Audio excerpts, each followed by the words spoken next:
On May 15, 1965, according to the account, Elliot Danforth opened a farm shed his family had spent months worrying about. They expected clutter, maybe firewood, maybe scrap iron that could bring a few dollars. Instead, 14 rebuilt wagon wheels stood upright inside, arranged as 7 matched pairs. Each had been measured, each had been tagged. On the workbench sat a small notebook and a stack of letters from people willing to buy what the Danforth family had nearly thrown away. The farm needed cash. A bank loan was hanging over the household. And 3 years earlier, nearly everyone around Elliot had thought he was hauling home garbage. The question was not whether the wheels had value anymore. The question was how a farm boy had seen it before the adults did. The story begins in the spring of 1962, when old horse-drawn equipment had already disappeared from the center of farm life in Knox County. Tractors had taken over years before. Wagons that had once carried corn, tools, seed, and families down rutted roads were left behind barns or pushed into fence corners. Their wooden wheels sat in weeds until spokes cracked, hubs split, and iron rims turned red with rust. Most people saw a cleanup problem. Elliot saw inventory. He started walking or pulling his father's old 2-wheeled cart from farm to farm, asking for broken wagon wheels nobody wanted. Some families were happy to give them away. One man made him work a Saturday morning in exchange for 4. One widowed neighbor near the county road handed over several wheels that had been sitting around long enough to become a nuisance. Word traveled quickly. The Danforth boy was collecting broken wheels, not complete wagons, not antiques anyone was polishing for a parlor. Broken wheels, cracked spokes, damaged hubs, bent iron rims. People laughed because the work made no obvious economic sense. Elliot did not argue with them. He hauled the wheels home and moved them into the old shed behind the barn. Then he kept the door padlocked. That shed mattered because it had once belonged to the person who had taught him what to look for. His grandfather, Clement Danforth, had earned his living as a wheelwright for decades. Before he died in the winter of 1960, he had spent many cold afternoons showing Elliot how a wooden wheel failed. A split spoke was not just a split spoke.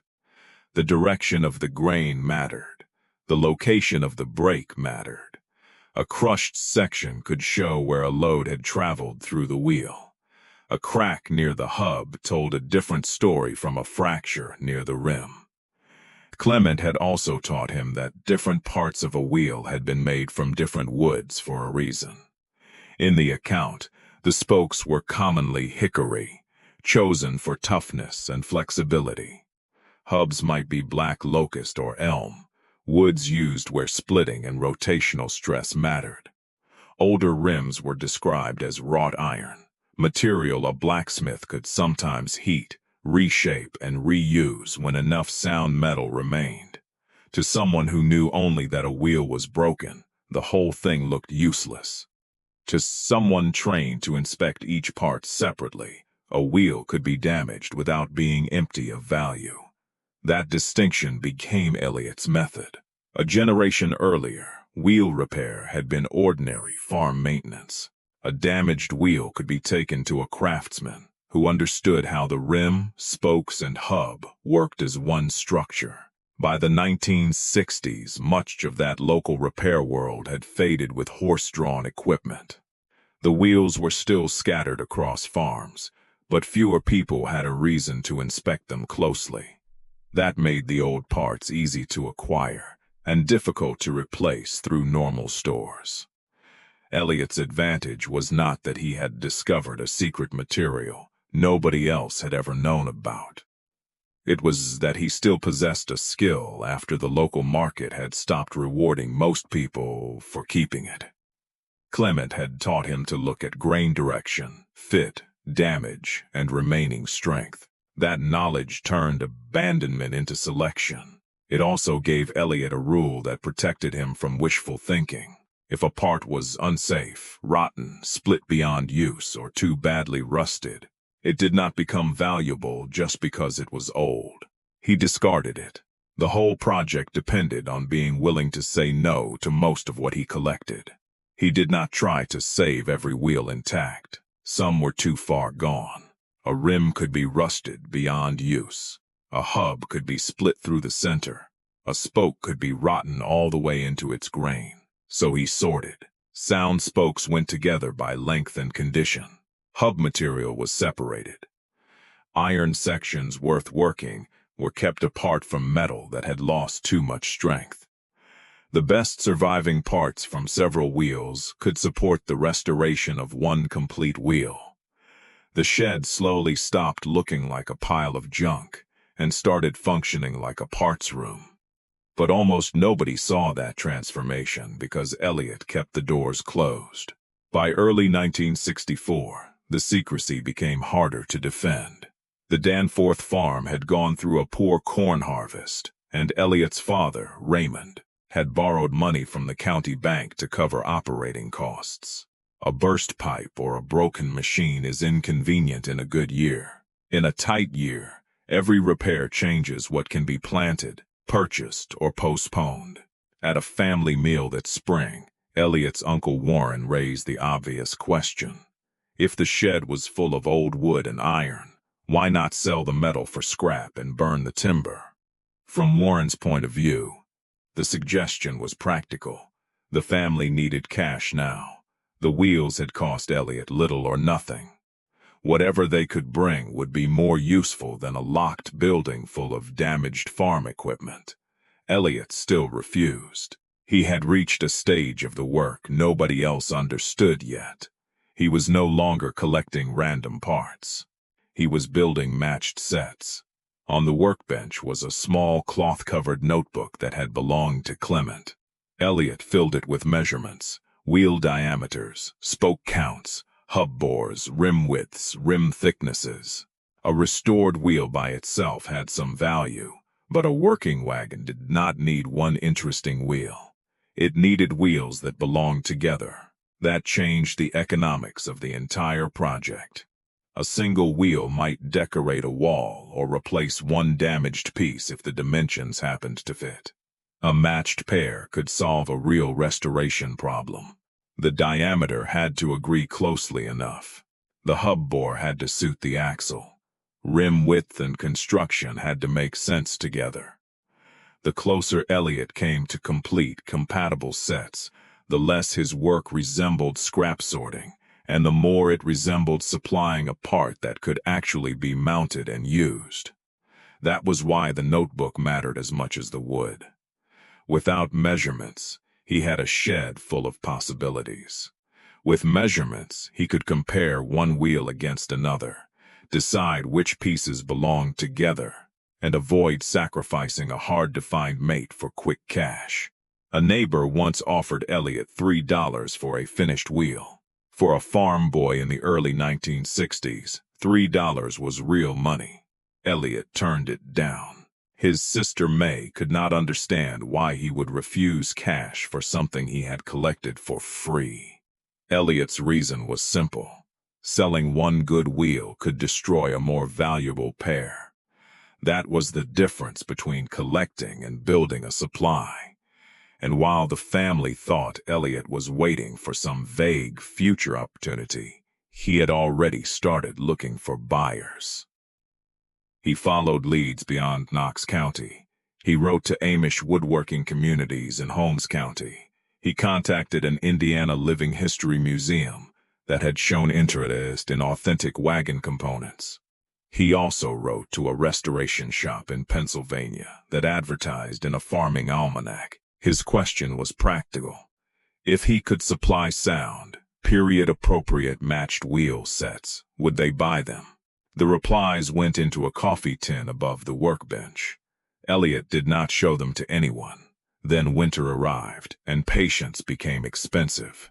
A pipe burst in January. The pump house was out for 3 days in freezing weather. The repair took money the family had not planned to spend. In February, part of the old shed roof sagged under ice. Elliot had another problem. If the roof failed, years of sorting, drying, measuring, and rebuilding could be ruined. He shored the structure from inside with salvaged timber and worked through the cold on weekends. The shed was no longer protecting junk. It was protecting unfinished value, and the value existed only because he had put in the labor to separate what could be used from what could not. That limitation matters. This was not a story in which every broken wheel became treasure. Most damaged materials still required judgment. Some pieces were worthless. Others needed hours of fitting and repair before they could join a working set. The market itself was narrow. Elliot was not selling to every farmer in the county.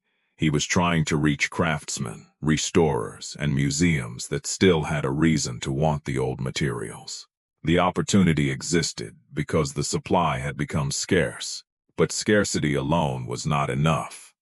There was also timing risk.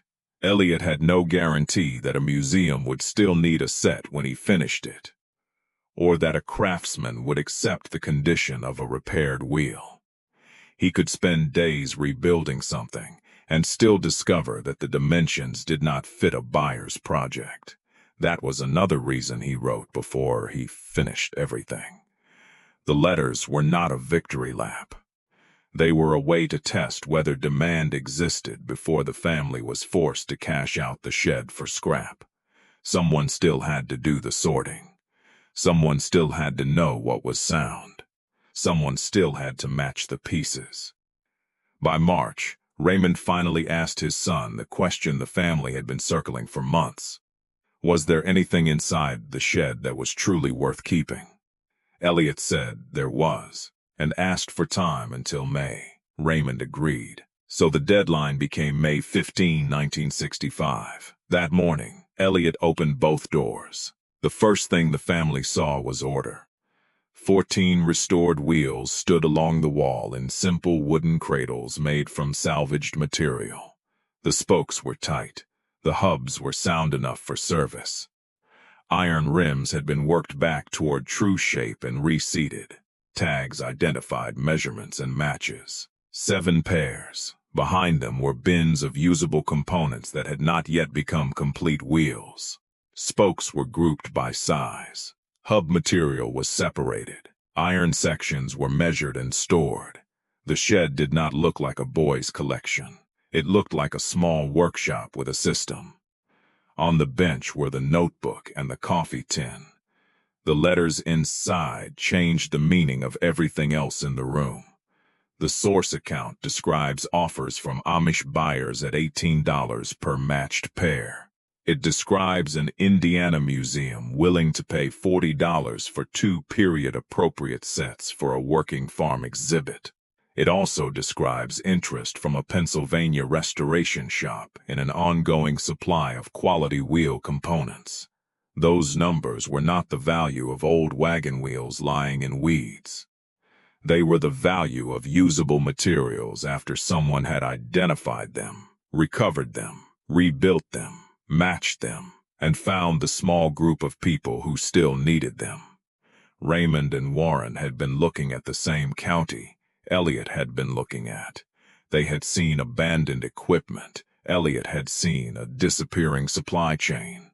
The expected sales, according to the story, were enough to clear the bank loan and still leave money that mattered for the farm going into the next season. There was no dramatic speech in the shed. There did not need to be. For 3 years, Elliot's work had been invisible because the useful part of the process happened before anyone was willing to call it useful. The collecting looked foolish. The sorting looked obsessive. Refusing $3 looked stubborn. Writing letters before the inventory was complete looked premature. Only when the pieces were matched did those choices become legible as one plan. The Danforth farm did not become famous. Elliot's work became something smaller and more believable, a steady trade. Over the next couple of years, the account says he continued supplying wheel sets and old hardwood components to craftsmen, restoration shops, and museums. He kept watching farm sales and estate auctions for wheels other buyers ignored. The second-order change happened closer to home. People in Knox County stopped treating every broken wheel as automatically worthless. In the fall of 1966, Burl Tatum, one of the neighbors who had once dismissed Elliot's collecting, drove into the Danforth lane with 2 cracked wheels in the back of his truck. He did not come to laugh. He came to have Elliot judge their value. Elliot circled the wheels, checked the spokes, studied the brakes, and judged how much sound wood remained. The hickory, he decided, could still be used. He paid Tatum a fair price. The account gives no apology. No old insult has to be repeated. Tatum drove away, and Elliot rolled one of the cracked wheels into the light and began checking the spokes.